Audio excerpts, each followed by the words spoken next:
We want to thank all of those that helped make this event happen, including the Gerontology Club, the Richardson Fund, for funding this great event for us to look at how we can communicate with those with dementia. And we have so many people, students are going to be coming in and out, and don't worry about them, they're going to be coming in and out to go to class. And so we've asked them to kind of sit in the back, so that's fantastic.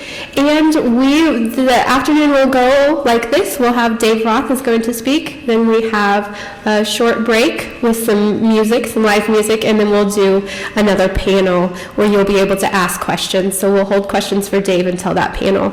So Dave is here. Dave Roth is a K-State alum, so go Cats with him. And he is a Broadway percussionist on Broadway, and he does a lot with music and memory and also with the Alzheimer's Association. And so Dave's going to come here and tell you about his life and his connection with Alzheimer's, and I will give it to him.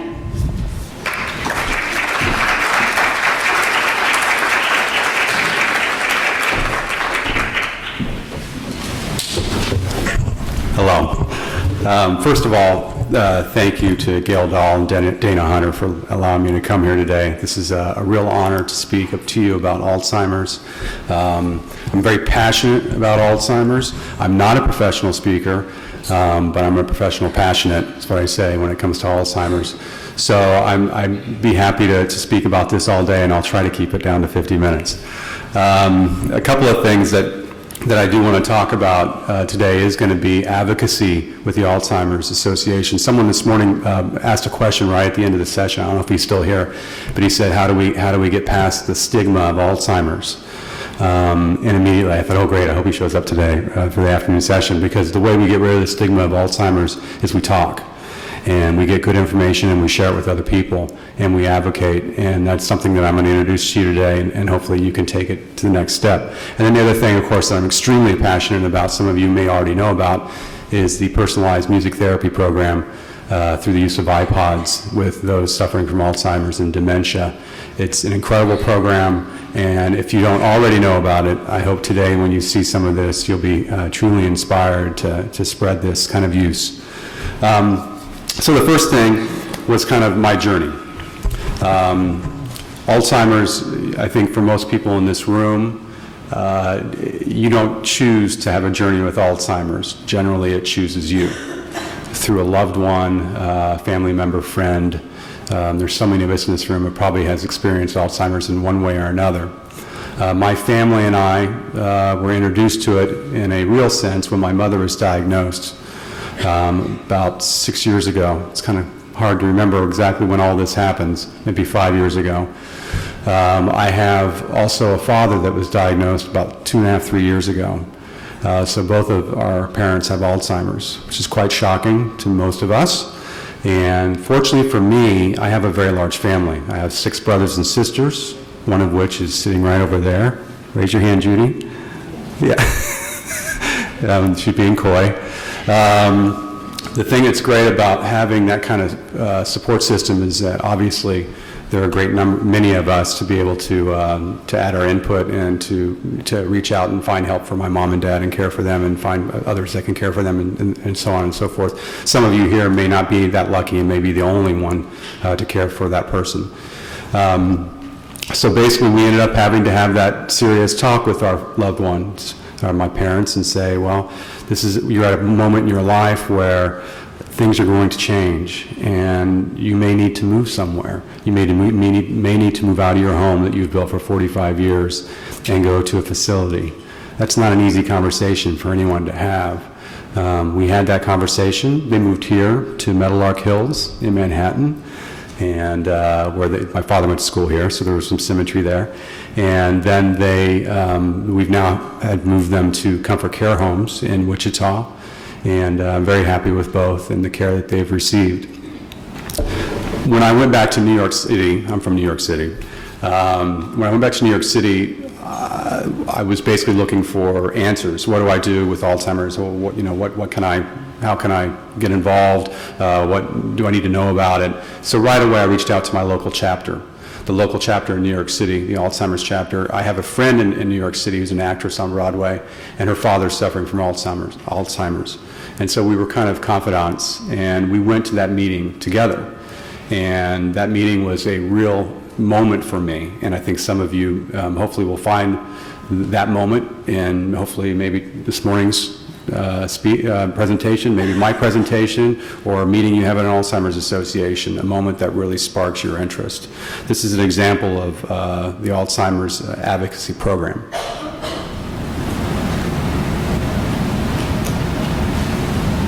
Hello, and thank you for watching.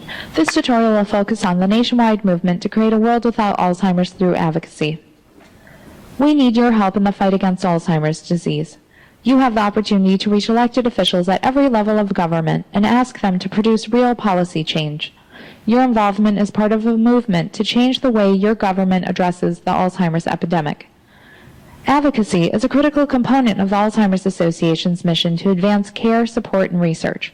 We ask advocates across the country like you to get involved and use your voice to create a world without Alzheimer's. Alzheimer's advocacy is rooted in the caregiving of our friends and family members. As the Alzheimer's Association, we advocate and give voice for those who can no longer speak for themselves. We advocate to give voice for those who will face Alzheimer's disease in the future.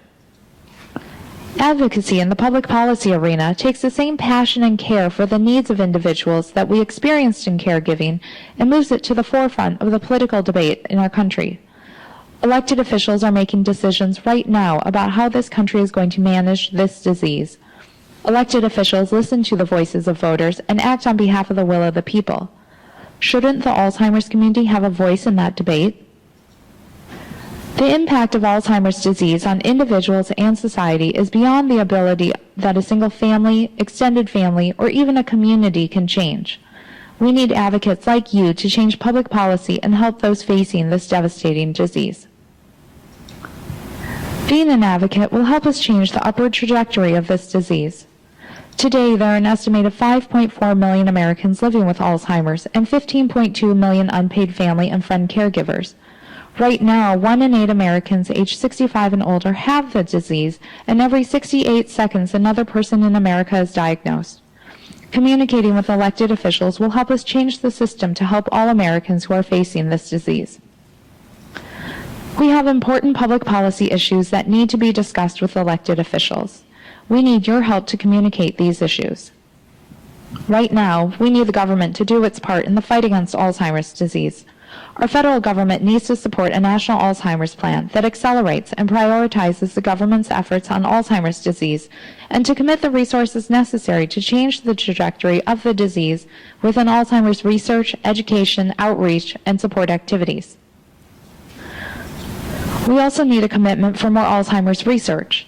Unless something is done, up to 16 million Americans will have Alzheimer's disease by 2050, and costs will exceed $1.1 trillion, creating an enormous strain on the healthcare system, families, and the federal budget. If we had a treatment that delayed onset of Alzheimer's by just 5 years, Medicare and Medicaid spending would be reduced by 45% in 2050. A commitment to Alzheimer's research is sorely needed in order to accelerate the development of breakthrough treatments that would prevent, halt, or reverse the course of Alzheimer's, help the increasing number of families living with Alzheimer's, and keep pace with Alzheimer's steadily mounting impact on our healthcare system and economy. Our federal government must also ensure that all individuals with Alzheimer's and their families have access to the appropriate care and supports to navigate this difficult disease. Your voice is the most powerful tool to fight this disease on Capitol Hill. Your efforts will help us to educate and inform elected officials about these critical public policy priorities. Right now, there are 3 things you can do to be an advocate. Take the time and educate yourself about our issues at alz.org. Find and contact your local chapter at alz.org and become an advocate. The Alzheimer's Association is involved in public policy at every level of government, and your local chapter office plays a key role in organizing our efforts. Lastly, meet with your members of Congress locally to discuss our legislative issues. As you become an advocate, be sure to educate yourself about our legislative issues. Visit alz.org/advocacy for the latest information on key pieces of legislation so you can be an informed advocate. Members of Congress need to hear from advocates like you. Visit alz.org to learn who your elected officials are in Washington, D.C. Use our online tools to send an email or make a phone call to Congress. It couldn't be easier. You can also meet with your members of Congress and their local staff. Visit alz.org/advocacy to find your member of Congress. Please be sure to work with your local Community Alzheimer's Association staff to set up a meeting to discuss Alzheimer's policy initiatives with your members of Congress. I'm sure you're wondering, what would I say at this meeting? Let's keep it simple and use the 3 W's. Who are you? Let them know you are a constituent and where you are from. Why are you an advocate? This is your chance to tell your personal story and to put a face to this disease. What do you want the elected officials to do? This is your opportunity to ask your elected officials to support the public policy priorities of the Alzheimer's Association that we covered earlier. Be sure to take notes during the meeting, as you will want to follow up at a later date. After your meeting is finished, it is especially important to follow up. Please take 2 minutes and report your meeting at alz.org/congressional report form. This not only lets us know that your meeting occurred, but it also allows the federal affairs staff in Washington, D.C. to follow up with your congressional office and answer any questions that may have been brought up during your meeting. Please remember to also send a thank you note to the person you met with. This will allow you to follow up and see if they've decided to support our public policy priorities at this time. We also need your help in spreading the word for our nationwide movement to end Alzheimer's disease. Please tell your friends and family to join our movement. Talk about your advocacy efforts on your social networking sites like Facebook, LinkedIn, or Twitter. Work with your local Alzheimer's Association chapter to host events and educate other volunteers. Thank you for watching. For more information on Alzheimer's advocacy efforts and to join the cause, please visit alz.org/advocacy. For information on Alzheimer's disease and Alzheimer's policy priorities, please call 1-800-272-3900 or visit alz.org. So that's the information, and it's kind of like a science film, so I'm sorry it wasn't a little more entertaining. But at that meeting, Joe Franco, who was the meeting I had at the Alzheimer's Association, Joe Franco, who was the Assistant Director of the National Policy Office, was there to tell us, the attendees, about this program called the Ambassador Program.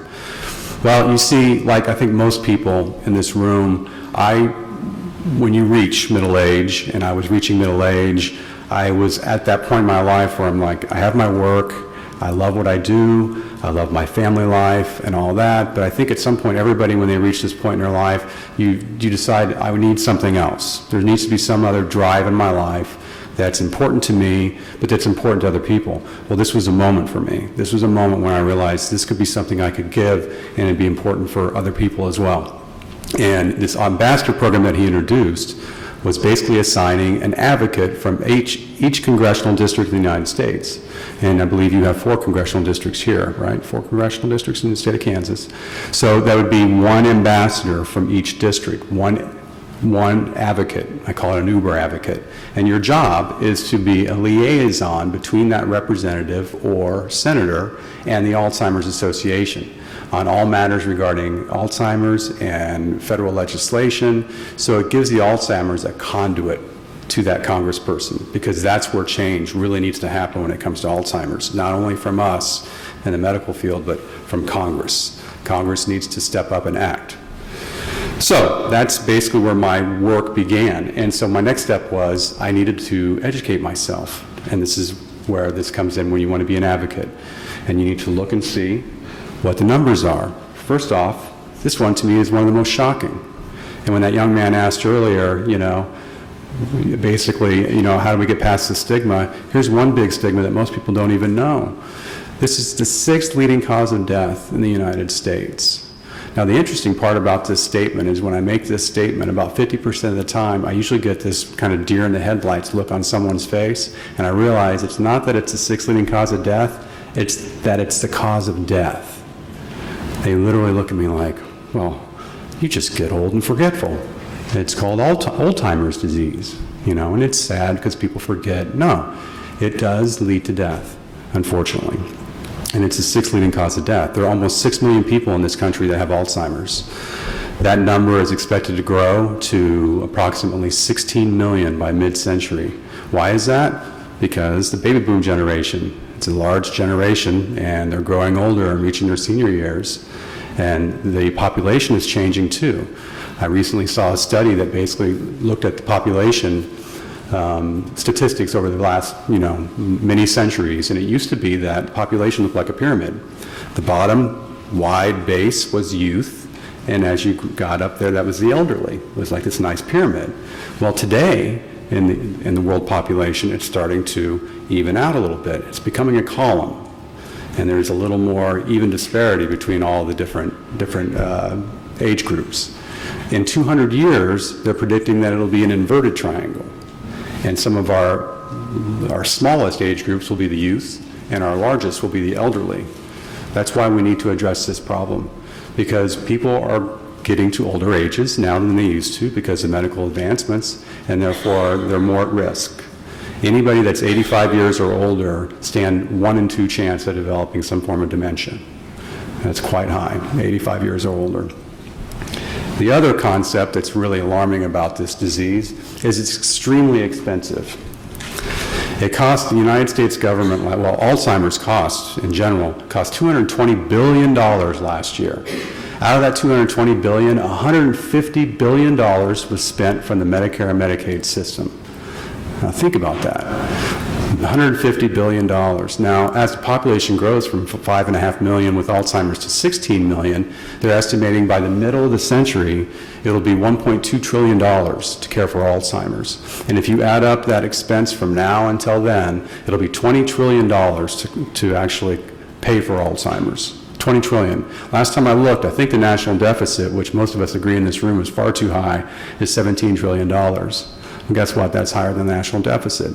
So it's not only a medical crisis, it's a financial crisis. 1 in every $5 that's spent on Medicare is spent on Alzheimer's. 1 in every $5. Obviously, I've already told you the numbers as far as the Medicare and Medicaid costs. Dr. Collins, who is the head of the National Institute of Health, also referred to as NIH, let me read this to you. We are not at the moment limited by ideas. We are not limited by scientific opportunities. We are not limited by talent. We are, unfortunately, limited by resources to be able to move the enterprise forward at the pace that it could take. So basically what he's saying is, we have the talent, we don't have the money. So that's where we have to advocate, and we have to step up, and we have to ask Congress to act and provide more money. This is so important to him that a year and a half ago, or actually just a year ago, he has $50 million in his own director's budget, okay, which I'm sure he'd love to spend on what he'd love to spend it on. But you know what he did last year? He took the $50 million and he put it to our Alzheimer's research. That's how worried he is, because the government's not doing it. So he decided to step up and do it himself. Now, the government, fortunately, in the current administration, the Obama administration, allotted an additional $120 million last year for Alzheimer's research. That's great, and we were really thrilled about that, and quite frankly, I'm shocked it passed because there's such resistance in spending money. But now that it's passed, $120 million is important. It's a great symbolic move that it shows that the administration and the government and this country is starting to be concerned about Alzheimer's. But we need a lot more than that. Because as you see, that chart on the left, that bar on the left, that again is the $150 billion we spent just last year on Alzheimer's, okay, $150 billion. See that little sliver down there? That's how much we spent in research.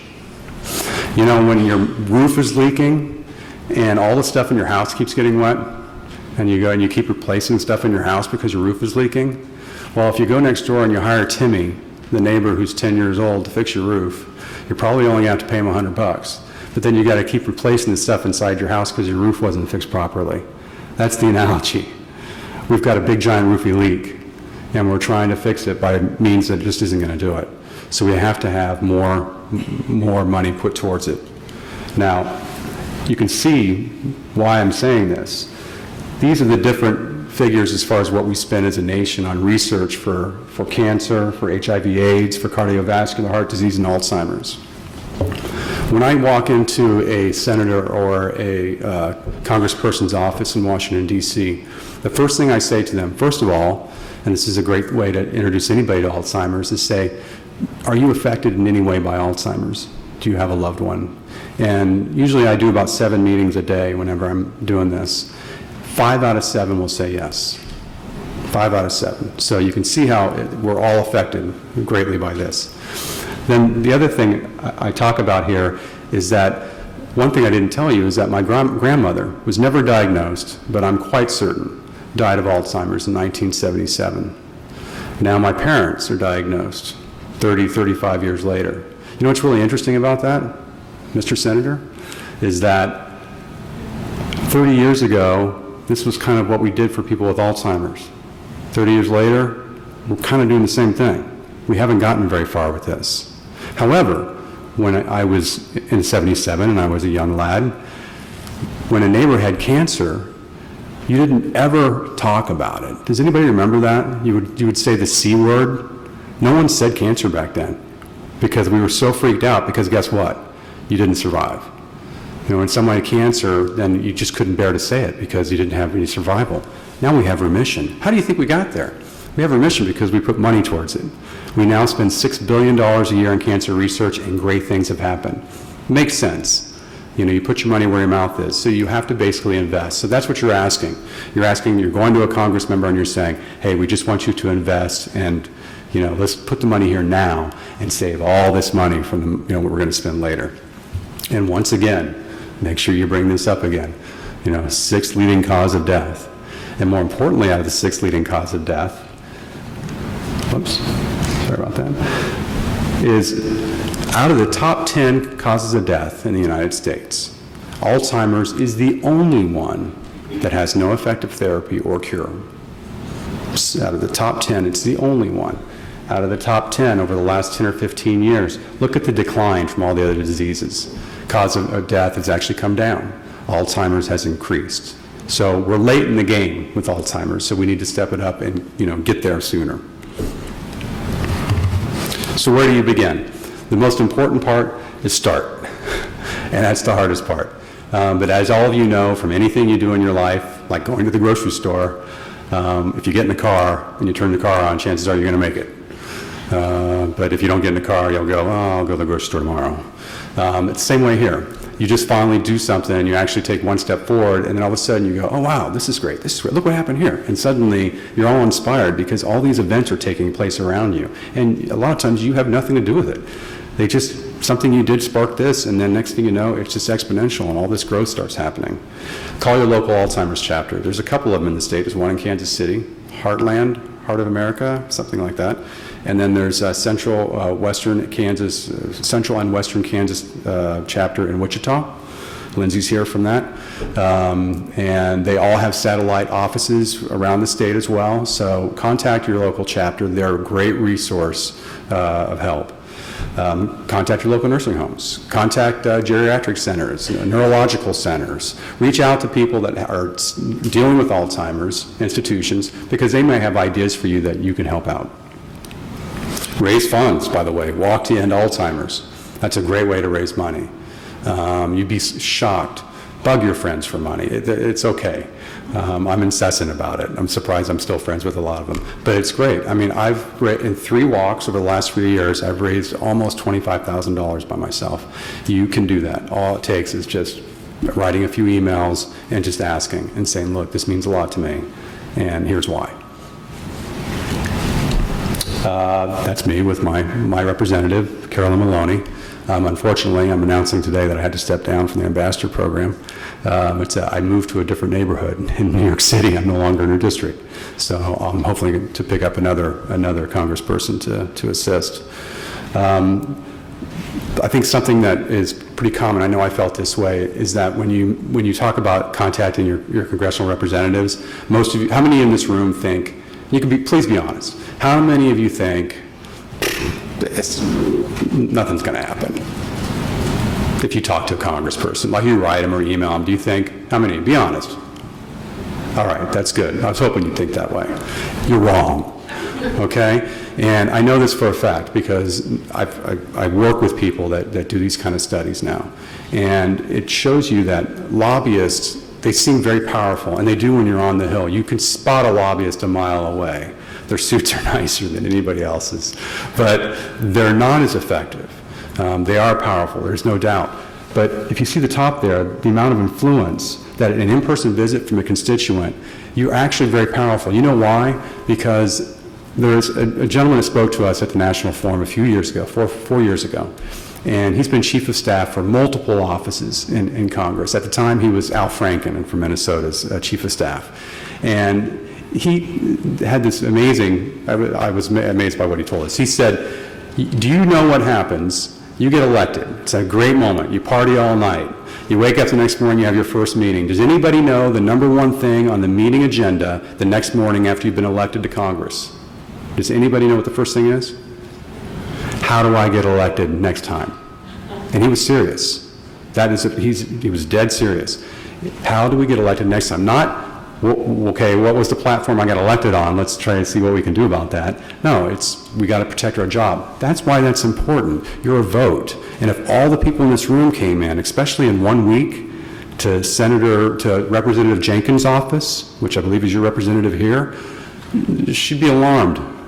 Because she'd go, let me see here, there's 80 votes here. Oh, that's important because she likes her job, and that's great.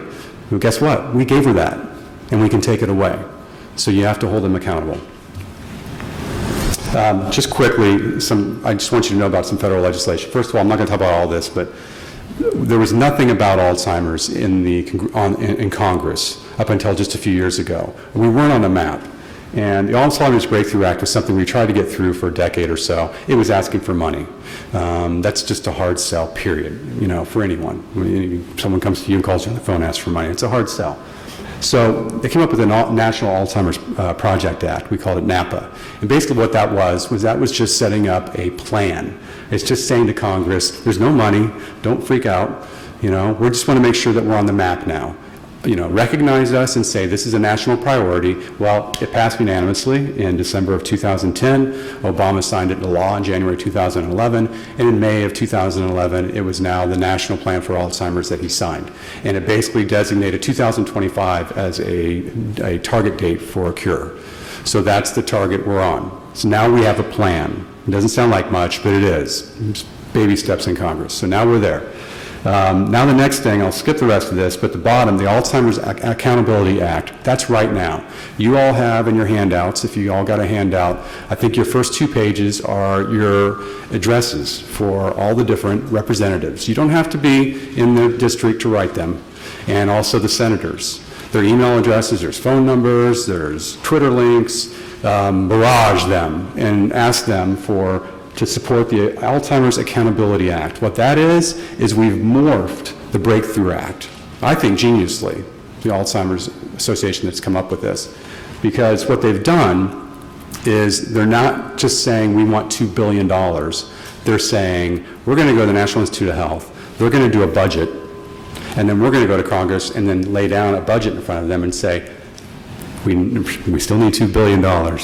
But this is what it's about. This is a line item of what we need.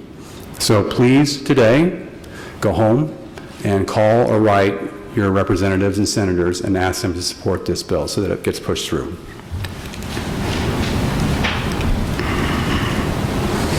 Another thing about being an advocate, use your media. Go to a radio show, go to a TV show, see if you can get some airtime. You'd be surprised what gets you on. Go to your local Alzheimer's Association. They have connections with media. They already have relationships with papers when it comes to Alzheimer's. Go to them. They'd love to stop talking and have someone else talk for them.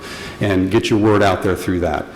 Develop your relationships with these different agencies. Be careful who you pick, though. Don't pick someone who is too controversial or might put you in a defensive mode. Rush Limbaugh would not be a great show for Alzheimer's talk. So try to go a different direction, when you're thinking about finding somebody.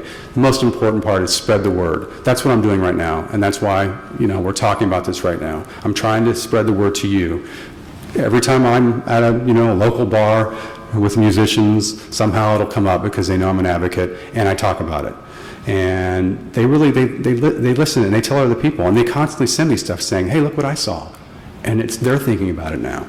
Email, Facebook, holy cow, you're college students, most of you in here, you must have 2,000, 3,000 Facebook friends. I mean, I would think, that's what college students have. So if you send one message out, and let's say out of your 3,000, 1,000 see it, and if, let's say, a tenth of them do something about it, that's 100. And then someone sees their post, before you know it, that's exponential, and you've got thousands of people that are involved. Look at community events, Twitter, anything you can to get your word out there. All right, then what this led me to, being an advocate, was I was asked to go to a documentary entitled Live Inside. And this is the music project I'm so passionate about. It was being shown at a local museum in New York City. And I knew about it by reading about it that it was about music, being a form of music therapy and, inspiring. And, well, of course, I'm a musician. I'm like, this is cool. I want to see this. Well, I had no idea what this would do to me. But it's changed me forever, this program. And I saw it with 200 people. I'm pretty sure there wasn't a dry eye in the house. It's extremely moving to see people come alive. And these are people that have been over-medicated in many cases, are in the throes of Alzheimer's, and are in the recesses of their own darkness and lost in their own minds. And suddenly, they have this music. And the important part about this personalized project, it's music from, not just music from, I don't know, some rap guy right now. Again, I'm not into rap, but it's more about the music from when you were developing. The most important age group for music of developing, and they've done this by MRI imaging. They've actually done MRI imaging on the brain with stimulus of music and have shown that the brain functions at a higher level and a more recognized level when people have music from their past, generally from age 16 to 22, 23 years old, that age group. Why is that? I don't know, you're forming who you are, you're becoming a man, you're becoming a woman, you're really becoming your real, true personality that'll take you through life. I know this for a fact because I'm a musician, an instrumentalist.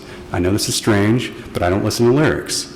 I don't hear them. They're just words that are on top of the music. But for some reason, if a Journey tune or a Styx tune or a Kansas tune comes on the radio, I know every word. And that's from like 1981.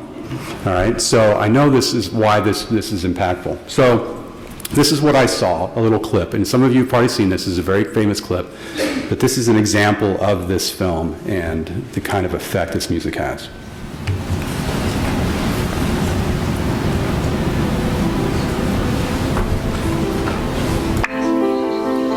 I have one resident that barely opened her eyes. She didn't respond. As much as I tried, I knew her for 2 years. No matter what I tried, massage wouldn't work, nothing worked. But when we got introduced to the iPods and the family told me the things that she liked, it was amazing once we put the iPod on her. She started shaking her feet. She started moving her head. Her son was just amazed. Okay, can we stop? Because now I'm getting all I'm seeing her all over again.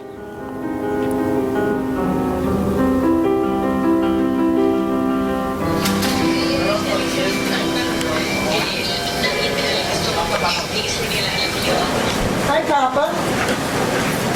Hi, Papa. Huh? How you doing? I'm all right. Fine. Great. Who am I? I don't know. Wait a minute. I don't know. Okay, it's Cherry. How long has he been in the nursing home? Approximately 10 years. He was having seizures, and my mother couldn't handle him at home. Of course, it affected me greatly because he was always, fun-loving, singing, every occasion he would come out with a song, no matter where he was. I remember as a child, he used to walk us down the street, me and my brother, and he would stop and do Singing in the Rain. He would have us jumping and swinging around poles. He was, he was good. He was always into music, always loved singing, dancing. His name is Henry Dreyer. And I'm looking more or less for religious music for him. Because he enjoys music and he always quoting the Bible. So I'd rather have that for him. We first see Henry inert, maybe depressed, unresponsive, and almost unalive. Henry. Yeah? Henry. Yes, y'all. I found your music. You want your music now? What do you want me? Let's try your music, okay? And then you tell me if it's too loud or not. Then he is given an iPod containing, we know, his favorite music.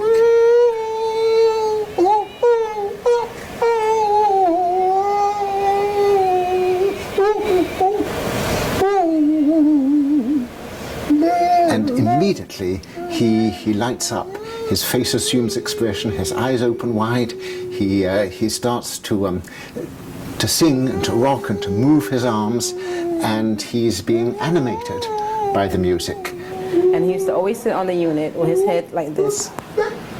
He didn't really talk to much people.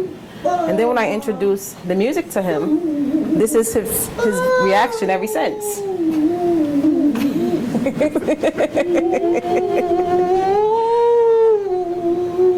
The philosopher Kant once called music the quickening art, and Henry is being quickened, he's being brought to life. Yeah. I'm going to take the music for 1 second, okay? Just to ask you a few questions. Okay? I'm going to give it back to you. Uh-huh. Okay. The effect of this doesn't stop, because when the headphones are taken off, Henry, normally mute and virtually unable to answer the simplest yes or no questions, is quite voluble. Henry, Yeah. do you like the iPod? Do you like the music you're hearing? Yes. Tell me about your music. Well, I don't have one, I mean. Do you like music? Yeah, I'm crazy about music. You play beautiful music, beautiful sound. Beautiful. Did you play music when you were? Did you like music when you were young? Yes, I went to big dances and things. What was your favorite music when you were young? Well, I guess, Cab Calloway was my number one band guy I liked.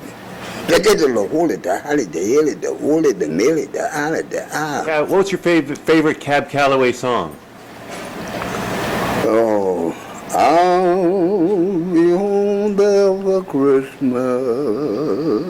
Oh, you can count and plan on me with plenty of snow, mistletoe, present wrapped around your tree. Ow! So in some sense, Henry is restored to himself. He has remembered who he is, and he's reacquired his identity for a while through the power of music. What does music do to you? Give me the feeling of love. No man, figure right now the world need to come into music, singing. You got beautiful music here. Beautiful, oh, lovely. And I feel the band of love, the dream. The Lord came to me, made me holy. I'm a holy man. So he gave me this sound. They say, I meet you. Let me see. Rosalie, won't you love me? Rosalie, won't you be sweet and kind? With this beautiful new technology, you can have all the music which is significant for you in something as big as a matchbox or whatever. And I think this may be very, very important in helping to animate, organize, and bring a sense of identity back to people who are out of it. Otherwise, music will bring them back into it, into their own personhood, their own memories, their own autobiographies. So I saw this film, and immediately I came away with two thoughts.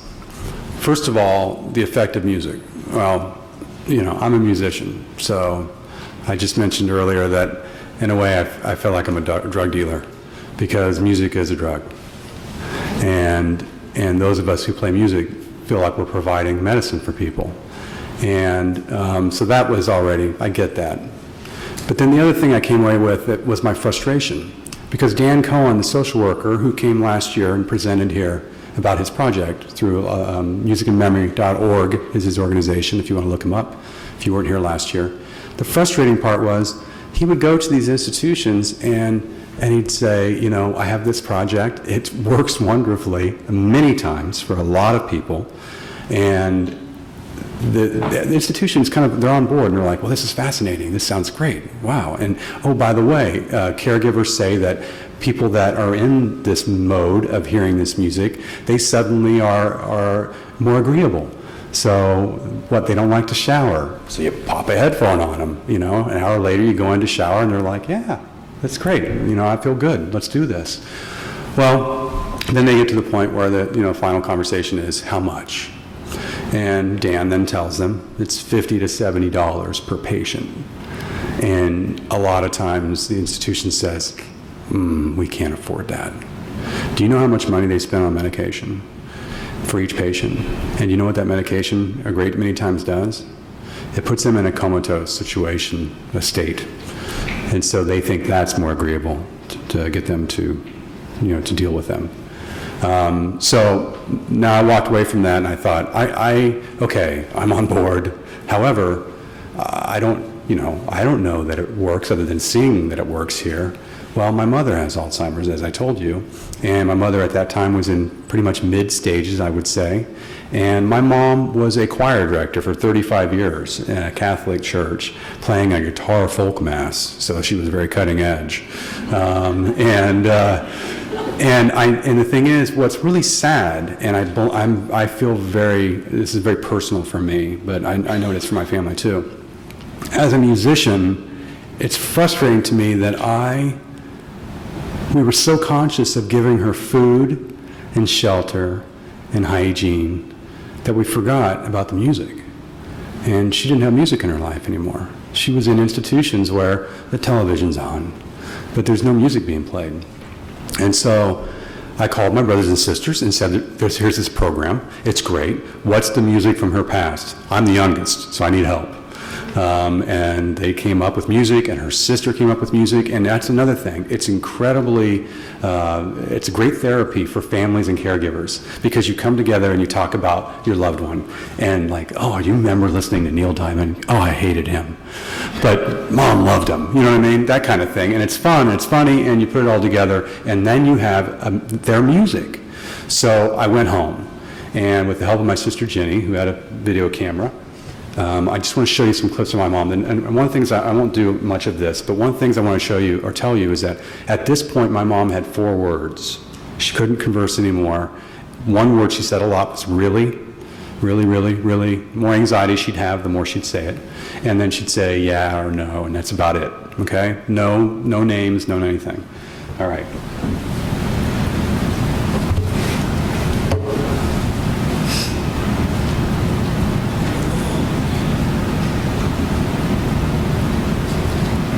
This first clip I'm going to show you is, find the spot here. First clip I'm going to show you is when she first hears music, because I think this is an important part, and I think you'll. I don't even need to tell you about it.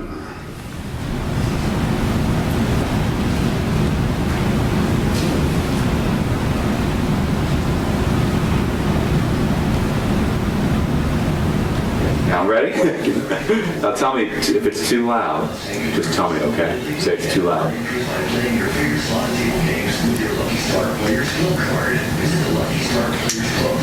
you hear it? Yeah. Did it stop? It stopped. Do you hear it now? No. Do you hear it now? Watch this.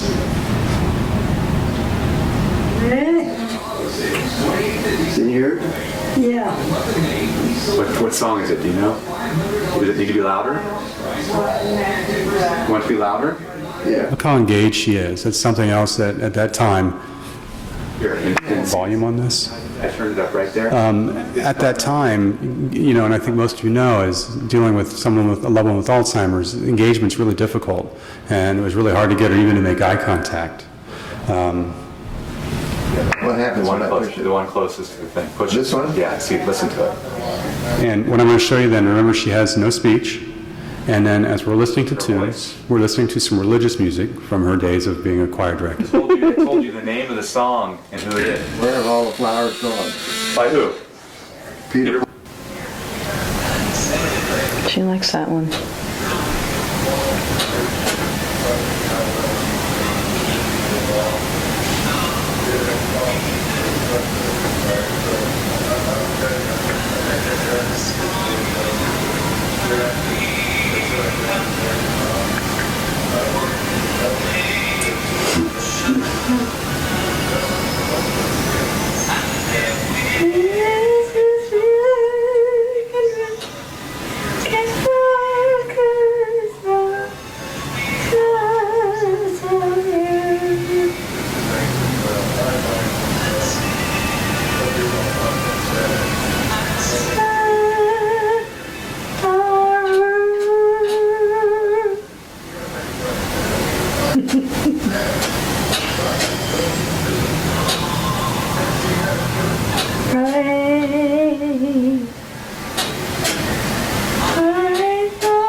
So this goes on. And it's extremely moving to hear words from your mother when, you just haven't heard them in so long. And so I came away from that, and I came home, and I went, oh my God, this works. And Dan needs help. And this is an example of when, as an advocate, you get inspired and you do something. What do? You start. So I went home and I thought, you know what? People have iPods all over the place, especially you college students, because you're always getting a new thing, so the other one goes, you just got the other one 4 months ago. Yeah, but there's a new one now. So that goes in a drawer, and the idea is I'm going to recycle it, which is fantastic. I'm into recycling. However, you have an alternative with an iPod. It gets ground into little plastic bits, so it can be made into more big plastic bits, or you can give it to somebody with Alzheimer's, and you can bring them a lifetime of memories in that little tiny thing that can reawaken them and bring them incredible peace, if anything else. So the other thing I thought about is okay, I've got this great community, Broadway, and the other part of it too is, quite frankly, and I don't mean to toot a horn here, but Broadway is far sexier than Alzheimer's. And so when you just say Alzheimer's iPod Drive, people are like, ooh, okay, Broadway Alzheimer's Drive, they probably still go, ooh, but then they go, what's the Broadway thing? So that was why I did that. I thought, I'm going to use the Broadway name, and I'm going to get all the people I work with on Broadway, and I'm going to talk to them about it. And initially it was more social networking. I just wanted to spread out and say, hey, tell them, tell him, and let it spread. And what it turned into was people went, the thing about my community is we're artists, they're very passionate people. So you give them a reason to be more passionate and look out. And that's what's happened. And they've taken that and run with it. And they, iPods have been coming in. We've had two great drives, 2 summers ago, last summer. Our third one's going to be this year. It runs from July 4th. I chose that date because I feel like this is a sense of independence. This is giving people with Alzheimer's a little independence. So we started on July 4th. We end on August 19th because that's my parents' wedding anniversary. So I thought that was some nice symmetry to tie my parents in with that. And then what ends up happening is, that's Dan Cohen, who's the founder of Music and Memory. He's the one that spearheaded this whole project of personalized music therapy. That's me giving him some iPods from the past year. You inspire other people, and it's wonderful. Like I'm not in it to do that. It just happens. People find out because of the social networking. They find you. And look at all these different organizations. These are just some of them that have called me and they said, hey, we're going to do this. We're the Chicago Youth Symphony, and David Hyde Pierce is emceeing our event. And David Hyde Pierce is one of our greatest spokespeople for Alzheimer's. And they did a big iPod drive. The Broadway Green Alliance, they've allowed me to partner with them. They do green textile drives and electronic drives right in the middle of Times Square. That's where I'm standing right now. And every time an iPod comes in, they take a computer and they throw it in a big box, and they get an iPod and they throw it over to me. And so all these little things happen. And again, how did that happen? All you did was start. You just started to do something, and next thing you know, someone else picked up the torch and started doing it too. One of the great things I'm very proud about is from the Central and Western Kansas chapter. Did I get it? Okay. They started a drive inspired by my parents. And there's a drive in Wichita now that's open-ended. I think it's just always receiving iPods. And they named it the Roth Project. And my family is very proud of that, you know, it's named for my parents and what's happened with my mom. So essentially, you know, I guess the end of all this for me is just to tell you to be an advocate of some sort. You don't have to go as far as I've gone. But you picking up the phone, writing an email to a congressperson is really easy. And visiting them in their office is really cool, actually. So if you have that kind of, you know, chutzpah to get up and do something like that, go do it, because you will make a difference, okay? You will make a difference. And the most important thing is you have to start. Thanks.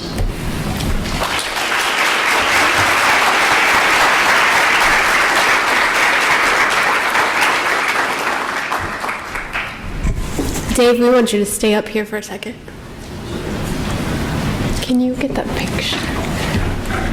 Well, I didn't even mean to have this happen. I just yesterday got an email from Comfort Care Homes, and this picture was attached. And I told Dave about this at lunch, and Judy, who's here, and the subject of the email was the first of the Comfort Care Homes' first Roth Project participant.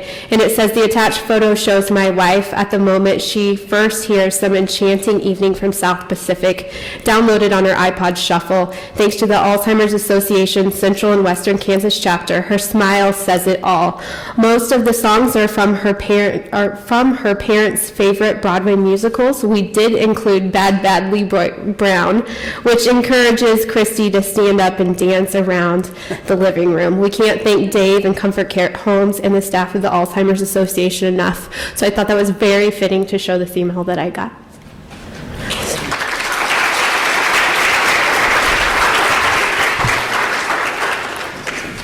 Another thing in what we saw, what Dan had started last year with the Music and Memory Organization, and then finding out we had this tie with Dave, being a K-State alum, we decided as we were starting the Gerontology Club and the Center on Aging that we wanted to do a campus-wide iPod drive. And so I have my compadre Heath here, we are the two faculty advisors for the K-State Gerontology Club, and we want to give Dave the around 30 iPods that we collected for you. Fantastic. And so Here you go. Heath has them for you.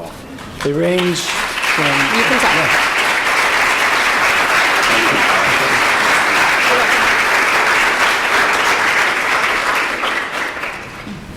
All right, so you can take those home with you. Thank you.